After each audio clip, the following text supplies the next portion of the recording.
Do you know why they abandoned this course? Too deadly. Hello there, Seraphim17 here, and doing my Portal 2 co-op walkthrough. Thanks again, EGG NOGGA. Back in the pearly grip of Portal 2. And if you're seeing this, that means that my internet has done a service to the world, because this is a 38 minute long video, and that on my internet will probably take about 7 hours. And probably I'll have to do it at university because there's no other way I can. It'll just fail too much. And that's the only problem with these missions on Portal. They're long as shit. And I should just split them up, but I want to do them as big videos because there's no point having 5 videos for a guide that's like this. It's probably not going to get that many views. And it's late on top of that. But I've never really been the advocate that thinks it's necessary to get the guide up immediately. The only ones that I think you need to get up immediately are the massive AAA titles, the Gears of Wars, the Modern Warfares, those kind of games. Everything else, you have the flexibility as long as you make a good guide to put them up when you want. And a lot of people have been asking me to do some older games, and I am hopefully going to be doing some older games. It's just, there's a lot of new games still on my rental list that haven't come, like Saints Row the Third, like, you know, Skyrim, like Revelations. There is a ton of games that I'm hopefully going to be doing some stuff with, but it's not above me to do the older games because I want to do them. There's a ton of different ones that I'd like to do playthroughs for. It's just finding the time, because I mean I'm moving into the final part of my last year at university, which I need to be focusing a hell of a lot on that. Time is a commodity that I don't really have a lot of these days, and I have a lot more than many people do. Just nowhere near enough as I would like. Like, I noticed, well, I've noticed a long time, but I've never really spoke about it. When I was looking at IGN earlier, IGN have people that do features on their website that, I mean, it makes me wonder how you get that position, because the ones I was looking at, obviously they've got editors, they've got people that do all the video features and all that stuff, but they've also got external sources that provide content for them. Like, there's this couple that do Call of Duty commentaries on it, and I watched a couple of the videos, and they seem to be having a good time. They seem to be making decent content, but they are by no means very good at the game. There are many better gamers out there playing Call of Duty than them people. I don't know if there are many that are as comfortable commentating the way that they do, and maybe that's why they've been chosen and they've got that spot, but it makes me wonder how you get a position like that. Because it wouldn't even have to be IGN. If I could get any kind of spot on any kind of website providing video content, would be amazing, because then it would free up time to actually focus on doing this instead of having to worry about all the bullshit of real life. And there's nothing worse than that, because shit gets really real when you're not a student anymore. But I suppose that's the goal. I suppose that's the ambition, to get to something like that. And I should really haul myself around a lot more, because I've been featured on 2 sites. I just haven't, you know, kind of gone up to some walkthrough site that's out there and gone, hire me motherfucker and pay me money. And I probably never will, because it's not how I roll. I like to earn things rather than be the bitch that whores themselves. And I do know in a professional world you need to be the guy that whores himself. That's how the food chain works. But I don't know, there's something unhonourable about that approach. That's why I don't have 1 million friends, because I don't like those people that have 3,000 friends and wonder why they've got 2,000 subscribers, because all they've got is sub for sub on 9 million different channels. Because to me, you've not earned a single fucking sub there. You've just hoard yourself out, and your asshole, your mouth, and everything's going to have stretch marks, and you should be ashamed of yourself. But that's just my feelings. If you're the person that does that and you think it's cool, good for you. At the end of the day, I think that gives people no credibility or legitimacy at all. It just turns the channels into fucking brothels, and that's not what I'm about. Excuse me, I do apologise, I'm coughing like a motherfucker. I don't know why. I think it's this room trying to slowly kill me because I get mould in it. It's just fucking porous, invisible infiltrates that are going into my lungs and just shitting everywhere and having a fun time. But next on the abortion train of movies I've been watching is another horror gem, an absolute classic that should be on everybody's shelf, and that is the magic that is Hostel 3. And it is such a bad fucking film, guys. I can't remember if I've talked about it before, but I'm going to talk about it again because it's really bad. And the first Hostel, was an interesting premise, but a bad film, I believe. The second one was another interesting premise that they worked really well. I especially liked the fact that the guy that you thought was going to be into the torturing and be the complete psycho turned out to be a pussy and human, and the one who was really afraid of doing it turned out to be a complete psycho. It was lovely misdirection, it was a lovely red herring, and it worked really well. And this video could probably be a lot shorter if I just edit this section into the part where we did it right.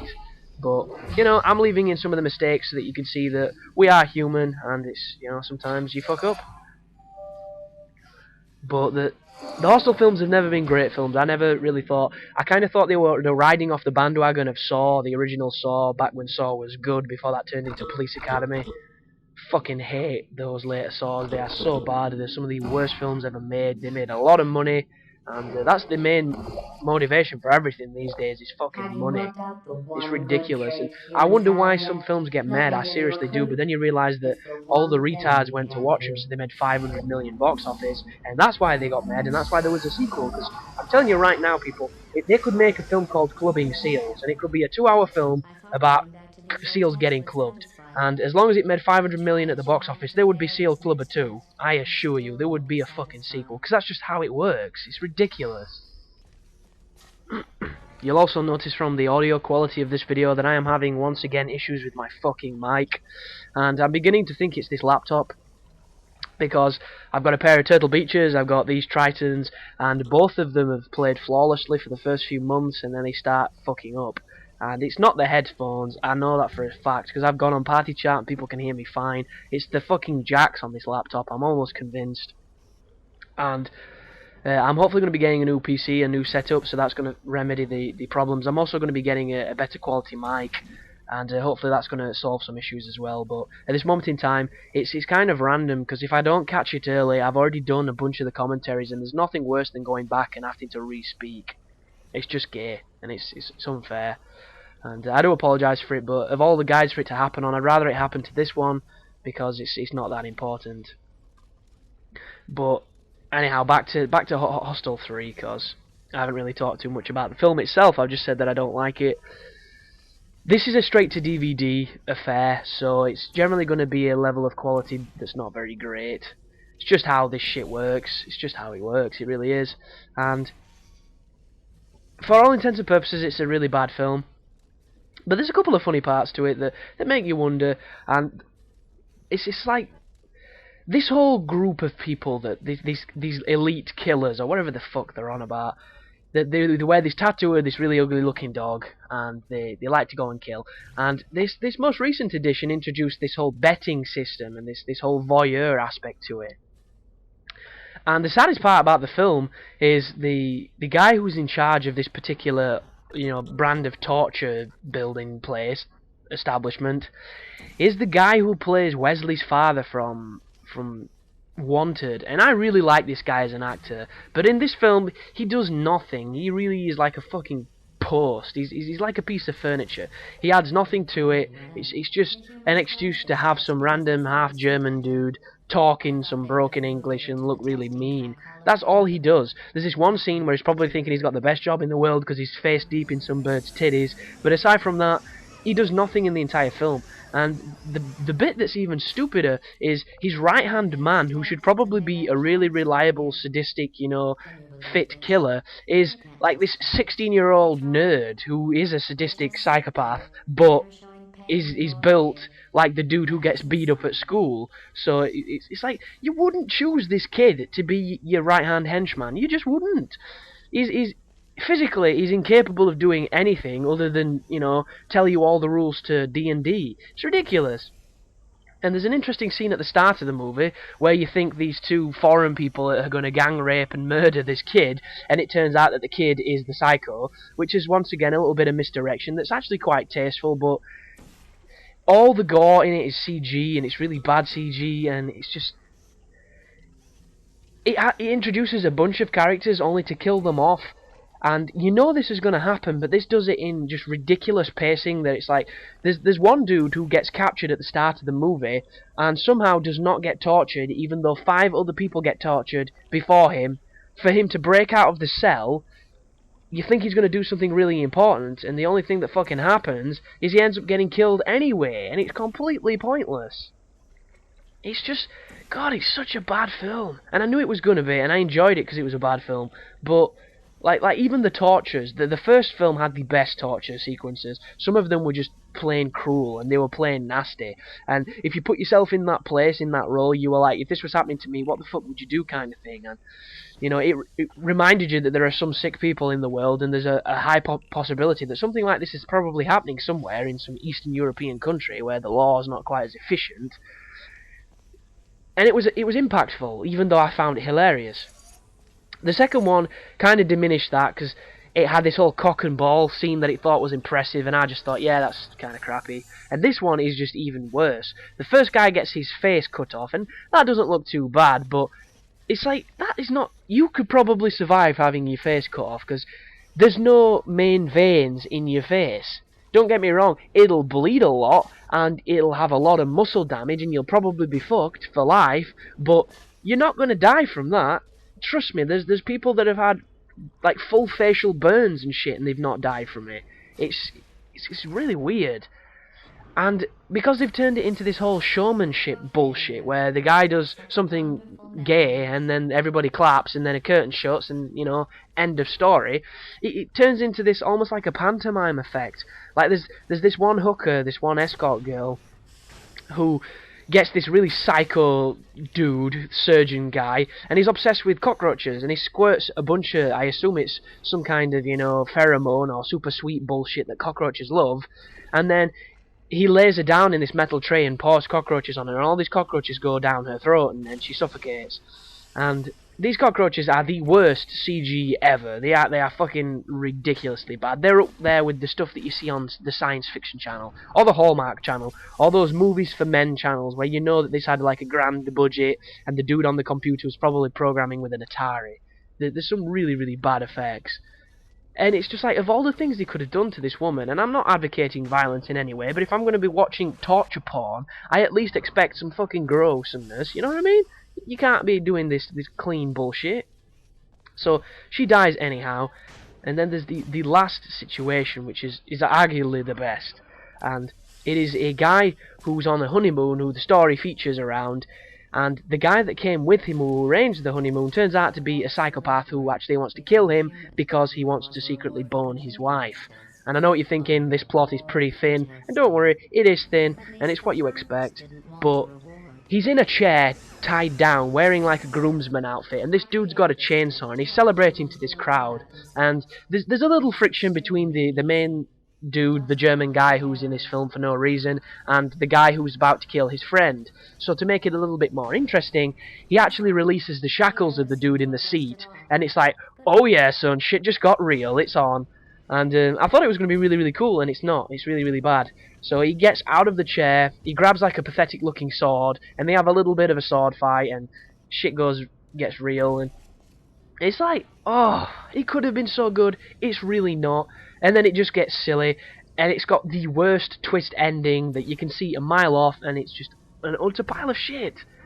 Because the German guy ends up setting a self-destruct bomb in this building where all this torture has been going on, because the police know where they are, and the dude who set all this up to kill his friend ends up getting away, and he's driving away, he locks this gate, so the main character can't get out of the compound in time, and it all blows up.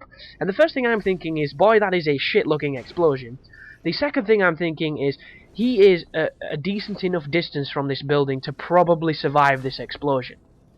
Plus, the only thing stopping him from getting out of the blast radius is a corrugated fence. And if this explosion is of any force, he's going to knock him through this fence.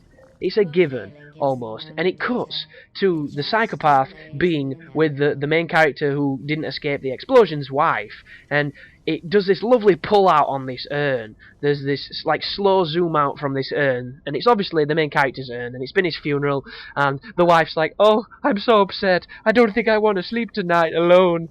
And the psychopath is like, oh yeah, totally got in there with this bitch, I'm gonna drop these balls on her ass, and it's all looking good.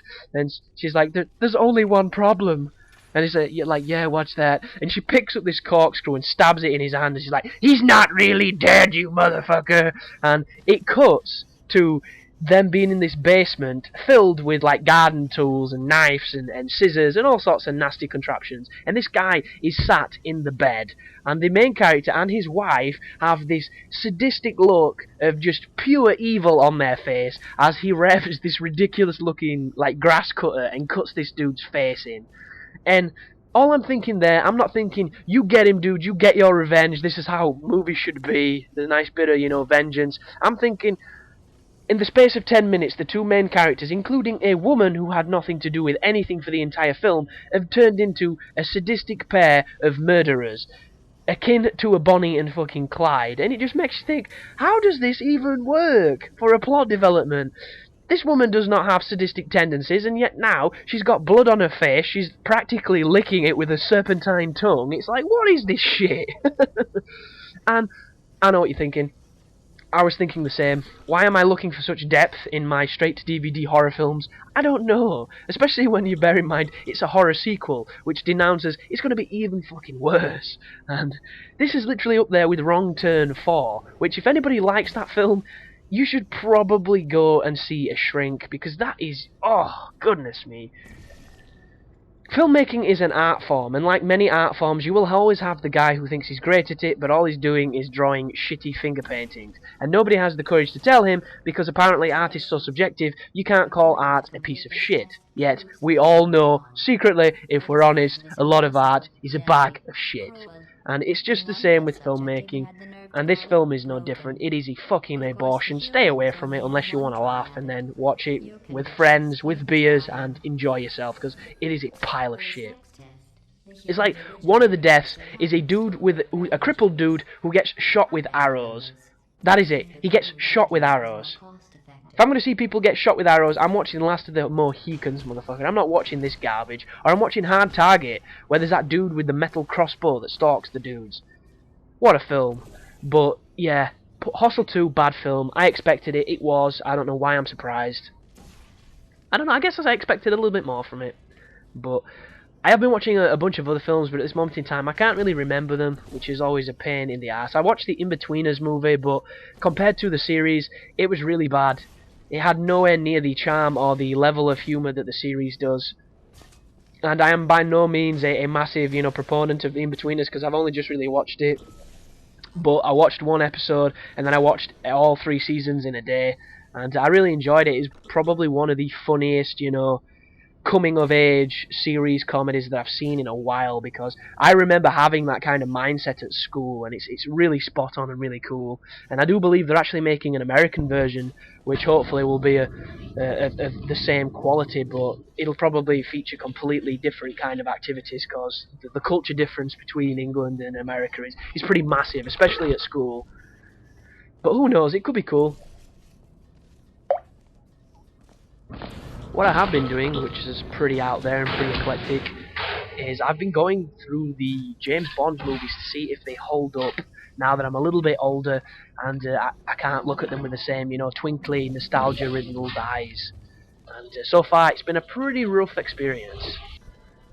And it kind of sucks, because I used to love the old Sean Connery Bonds, and I'm only on Goldfinger, and I must say Goldfinger is probably the one where it starts to really become, you know, a stand-up movie, because I watched Dr. No, and don't get me wrong, Dr. No is iconic. Dr. No, for its time, was probably amazing, but watching it back now, I found it really, really difficult to to stay interested with it, because James Bond these days is all about ridiculous gadgets, ridiculous car sequences, ridiculous over-the-top action moments, you know, constantly shagging birds, and the older Sean Connery Bonds are a lot more reserved. They're obviously, they come from an era where the world was a lot more reserved, and they're probably perhaps closer to the books, because he is just doing, you know, general spy stuff, and every so often copping off with a woman, and taking down some kind of shadow company, and called Spectre, and it's like, it is still a good film, by all means. It's just,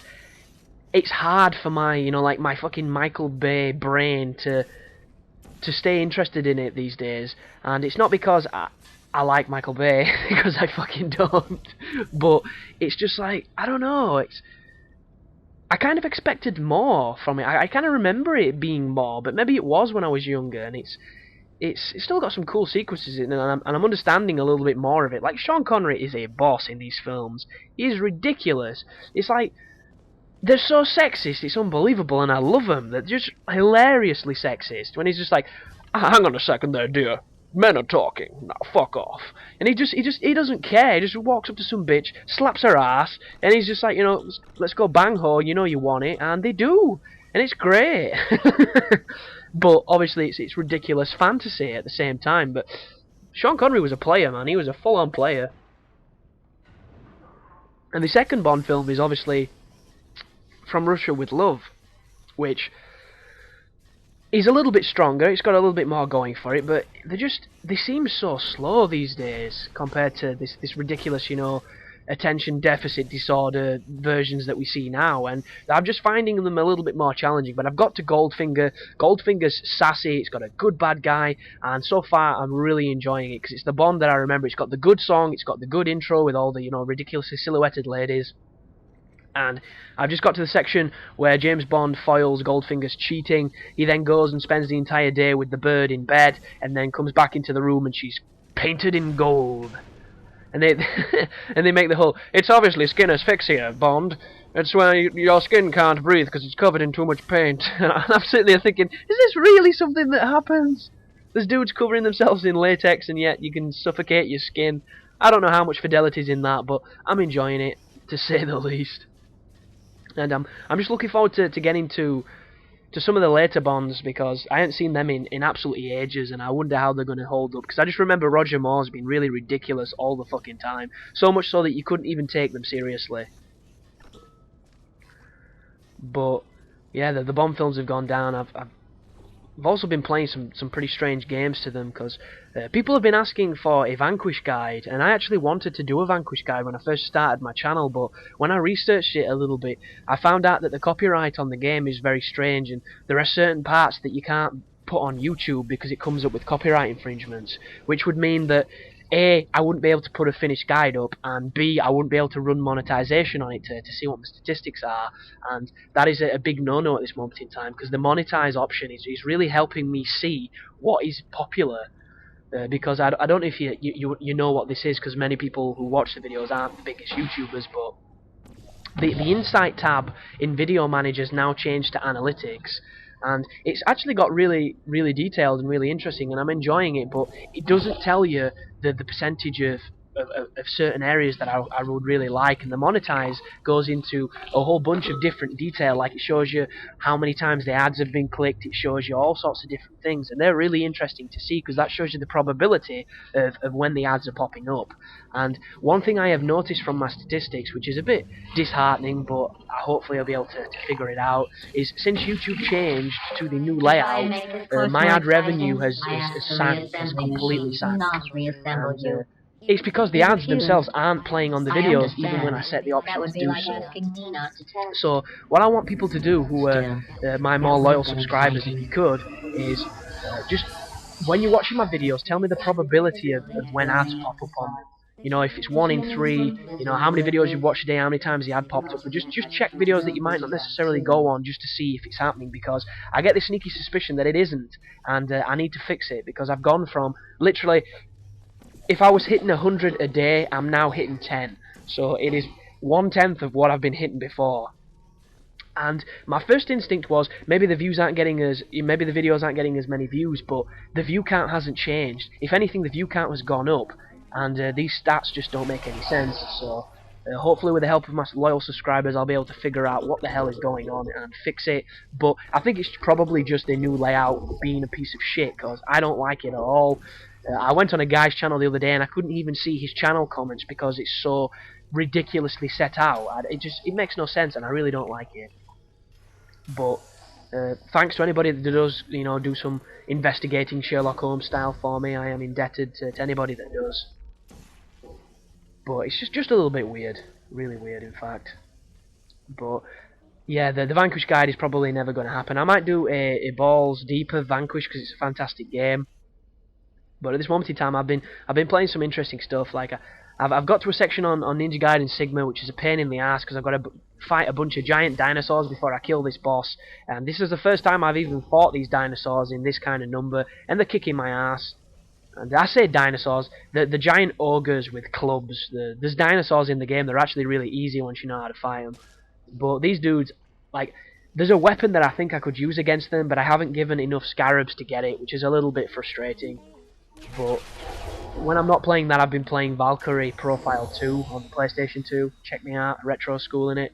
And this RPG has just done the typical RPG thing of being completely easy for the first 6 hours, and then I've gone into one dungeon and I've got my shit pushed in massively. Every enemy is taking a beating, everything can kill me, and I've just been, you know, I thought I was strong, and now they've come along and just slapped me with their penises, and I don't know if I've got to go to a different area and level up a little bit more, or if I've got to change my team, or if I've got to change, you know, the elements that I'm hitting them with, or the equipment, or the abilities. But I need to do something because I'm getting raped. And there's nothing worse on an RPG than having to grind a couple hours and farm levels to get strong enough to be able to do anything. 'Cause I kind of like the RPGs that if you're good enough at the mechanics and you're intelligent enough to figure out, you know, the best ways to set your characters up, you should be able to take on any strategy in any situation. But I do realise games are probably not designed that way anymore. I probably should talk about some games, because I've not mentioned any really, aside from PlayStation 2 titles that people aren't that interested in. I've done some massive movie talks, so games talks should probably be up there. I generally check my rough film as well to see if my rental service is going to be sending me anything new. Because I don't know if you guys have noticed, but there's going to be an Xbox Live edition of Alan Wake. It's going to be a spiritual sequel.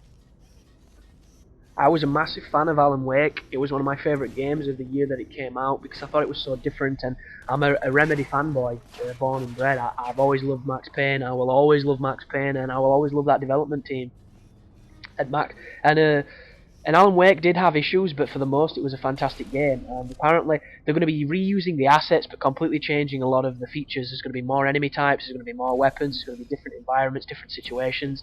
And it's going to be an arcade title, so it'll be probably 1200 Microsoft points, and you'll only be able to get 200G, which is disappointing, but more Alan Wake is always a good thing, especially when you consider that Max Payne 3 is coming out so soon. There's a lot of cool games coming our way. And with the looks of this, I'm going to have problems finding Love Film, because, oh, this computer's such a piece of shit. I can't wait to get my new one. I really can't. Here's a little factoid for you that I don't know if you knew, but one of the voice actors who's primarily in this game is Nolan North. He does the spheres, the sphere voices. I don't know if you remember the dudes, you know, the random sphere guys, you know, like Wheatley, those other ones. He does the voice for those. And Nolan North, if you don't know who he is the voice of Nathan Drake from the Uncharted series. This guy is the voice of pretty much everything. And there was a feature on Giant Bomb with him, and it was absolutely amazing. The guy seems like an absolute boss. I really, really enjoyed it. But yeah, playing with the turrets a little bit in this area. The turrets, especially on this game, seem a hell of a lot cooler than they were on Portal 1. On Portal 1, they seem to be a bit lazy, but on this game, they're precise as shit, man. They're seriously threatening. But I mean, talking of things I don't understand is the global economy. When it comes to the global economy, I just do the whole Randy Marsh speech off the Walmart episode of South Park, when he's like, when Stan asks him how Walmart can afford to sell all the products they do so cheap, and Randy's like, well, it's simple economics, Stan. I don't understand it at all, but God, I love it. And I'm kind of the opposite. I kind of fucking hate it, because I don't understand release dates, which has got to be something to do with the global economy. Like, how can America have Metal Gear Solid high definition remakes 4 months before anywhere else in the world? I don't understand it. It's not like America ever had a problem, you know, when it came to selling a Metal Gear to their audience. If anything, it's probably bigger in America. It's just fucking annoying, because I want to play that game, and like Devil May Cry, the high definition remakes for those have been delayed in my area. They've been delayed to April from February, and February were bad enough because I want to play the buggers now. And it's just, I don't understand it at all. I really don't. I don't know, I mean, how hard is it to up-res a PS2 game? It can't be that difficult, surely. I mean, the only real, you know, saving grace for this is you know that it's going to be perhaps cheaper than a full retail game. But apparently this high definition collection is in North America and Europe at the same time, so we're both getting fucked. It's not just the English, or just the Europeans, should I say. Oh, I'm looking forward to that so much. It's unbelievable.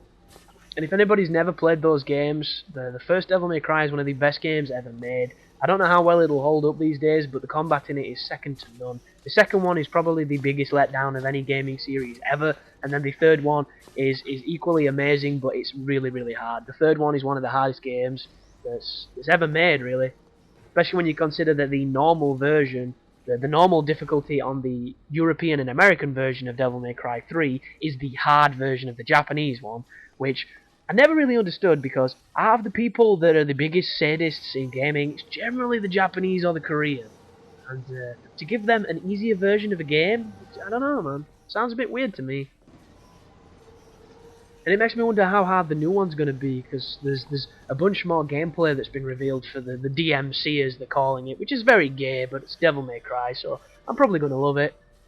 And my big fear with that is that they'll probably make it more accessible for audiences, because Enslaved was not very challenging. I'm hoping that Ninja Theory get the difficulty right, because there's nothing worse than, you know, making a game that only few people can get, you know, legitimately good at, and then making a sequel where everybody who wants to invest 10 minutes can get good at. I'm not the biggest fan of that. There should be a bigger barrier to entry, in my opinion. They really should.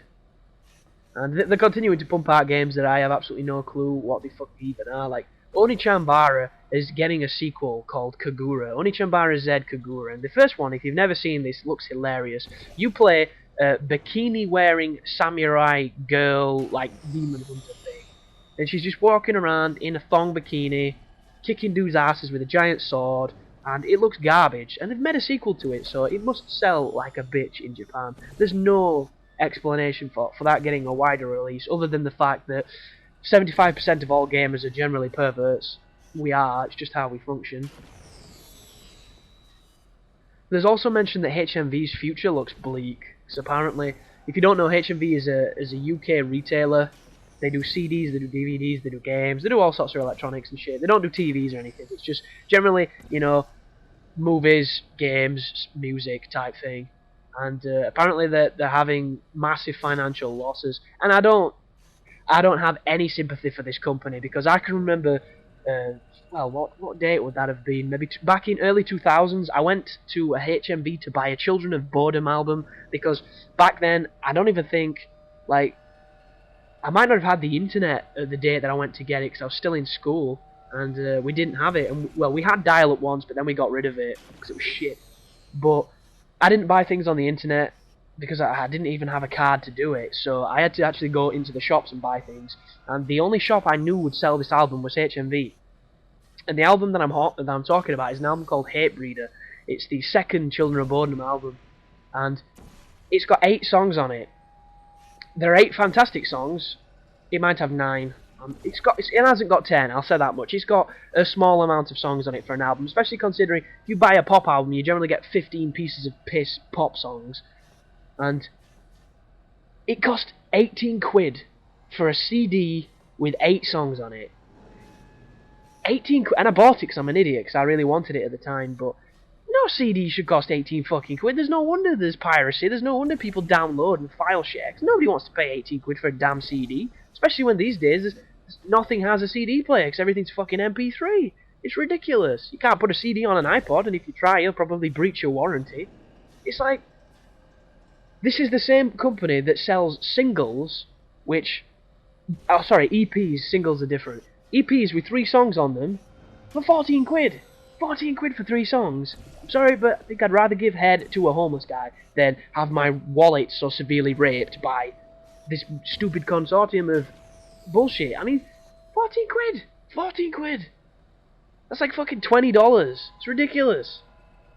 Just ridiculous. And now they're having significant doubt, and I'm fucking glad, because if they'd sell things for a proper price, sure, they might not make that much of a return, which is probably why they're sinking anyway, but Nobody buys your shit because it's too expensive. Lesson learned, HMV. I should be a financial analyst. Make the shit cheaper. Done. There you go, saved you. But let's have a look into what it is. A little more detailed feature. So, for the half year ending in October 29th, HMV reported revenue of $364.9 million, which is $566 million, which just goes to show how much better our money is than yours. I'm only kidding. Which is a decrease of 17.6% compared to the previous fiscal year. Ooh. And the chief executive, Simon Fox, said it's been a challenging start to the year. I'm not surprised, he's so fucking dear. What do they expect, man? What do they expect? Gotta hate it. But there is one thing about having a money value like ours. We also have a tax value like ours, which is bullshit. I wish we had the American tax, because then we wouldn't get nowhere near the tax we fucking do. It is ridiculous. This is the only country that people come to so that on the boat here they can get cheaper things. Ridiculous. But that puzzle there that you've just seen was a bit of a mess up on our part. It's not too challenging once you get it right, but as you can see, sometimes the physics in Portal can really screw you. But as soon as you've done that area, you can push on into this place, pull the levers once again in tandem, and you're going to be feeding another CD into a machine and ending the second co-op level. I do hope the next ones are slightly quicker than this one, because 38 minutes of just talking is rather difficult when I don't have that many topics to talk about, as you probably noticed. And I don't know what the mic quality is going to be like, but you can bet your fucking life I'm not doing this again. But there's one more puzzle to do here, which involves bouncing in tandem and hitting each other to stop on the platform. It's a pretty cool and interesting one, but I'm going to leave you to it because there's nothing really to say that I can really think of. So, as per usual, people, thanks for watching. Thanks to anybody that gets involved with, checking my channel for the things I've mentioned. Thanks to anybody that drops a comment about the movies. And if you've made it this far, thanks for listening. It's not been the smoothest of commentaries, but what can you do, What can you do? Yeah, you take care now.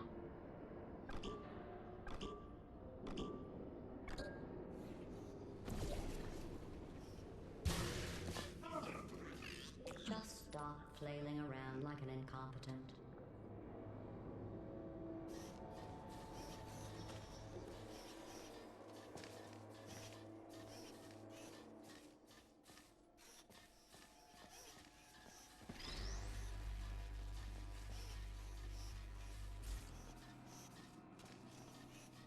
In just a moment, the word blah will be repeated over and over again. If at some point you hear a number rather than the word blah, ignore it. It is not important. Today's security code is 5334118.